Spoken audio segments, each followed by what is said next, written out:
नमस्कार प्रिय भक्तजनों, आप सभी का कहानी किस्से चैनल पर हार्दिक स्वागत है।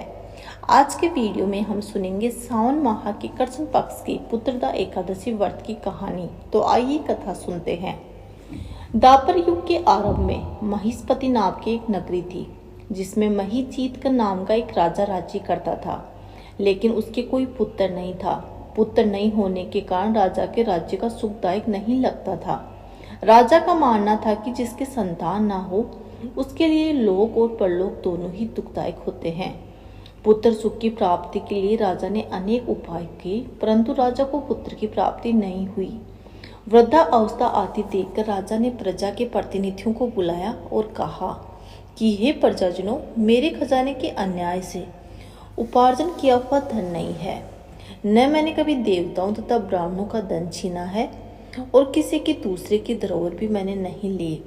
प्रजा को पुत्र के समान पालता रहा। मैं अपराधियों को पुत्र तथा बांधों की तरह दंड देता रहा।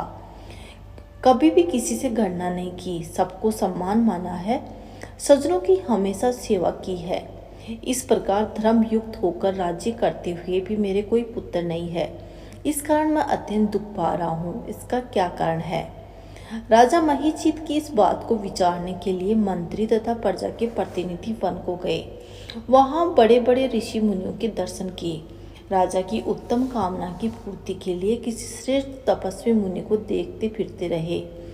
एक आश्रम में उन्होंने एक अत्यंत वयोवृद्ध धर्म के ज्ञाता, बड़े तपस्वी, परमात्मा में मन लगाए हुए, निराहार, जितेंद्रिय, जितात्मा, जित क्रोध, सनातन धर्म के गूढ़ तत्वों को जानने वाला, समस्त शास्त्रों के ज्ञाता महात्मा लोमस मुनि को देखा, जिनका कल्प से व्यक्तित होने पर एक रोम गिरता था।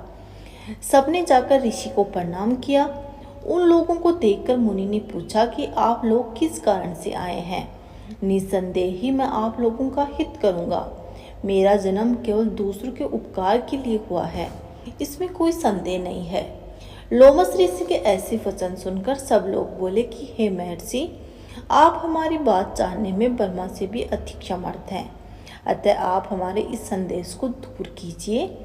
महिष्पति पुरी का राजा धर्मात्मा है, प्रजा का प्रजा के पुत्र के समान पालता है, फिर भी उस राजा के कोई पुत्र नहीं है। इसका क्या कारण है?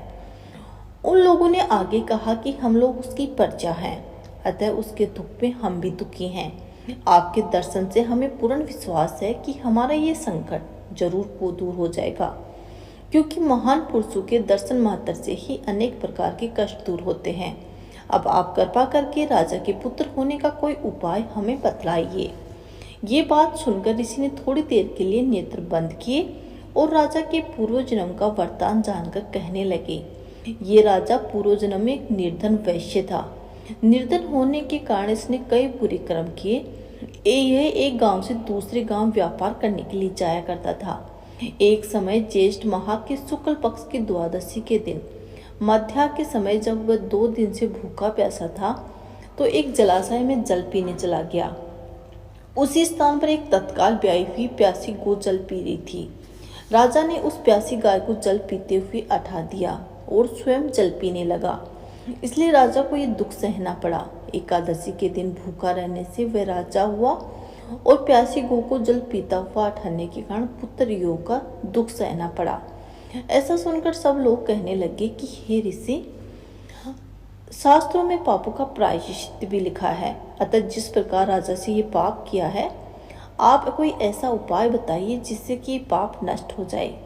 लोमस मुनि कहने लगे, श्रावण शुक्ल पक्ष की एकादशी, जिसे पुत्रदा एकादशी भी कहा जाता है, तुम सब लोग व्रत करो और रात्रि को जागरण करो, तो इससे राजा का ये पूर्व जन्म का पाप अवश्य नष्ट हो जाएगा। साथ ही राजा को पुत्र की अवश्य प्राप्ति होगी। लोमस ऋषि के ऐसे वचन सुनकर मंत्रियों सहित सारी प्रजा नागर को वापस आ गई और जब श्रावण शुक्ल पक्ष की एकादशी आई तो ऋषि की आज्ञा के अनुसार सभी नगरवासियों ने पुत्रदा एकादशी का व्रत और जागरण किया। इसके बाद द्वादशी के दिन इसके पुण्य फल का राजा किया। उसके पुण्य के प्रभाव से रानी ने गर्भ धारण किया और प्रसव काल समाप्त होने पर एक बहुत ही तेजस्वी पुत्र को जन्म दिया। इसलिए हे राजन, इस श्रावण शुक्ल एकादशी का नाम पुत्रदा एकादशी पड़ा। अतः संतान सुख की इच्छा हासिल करने वाले इस व्रत को अवश्य करें। इसके महात्म्य को सुनने से मनुष्य के सभी पापों से मुक्त हो जाता है और इस लोक में संतान सुख होकर परलोक में स्वर्ग को प्राप्त होता है। बोलिए श्री हरि भगवान की जय।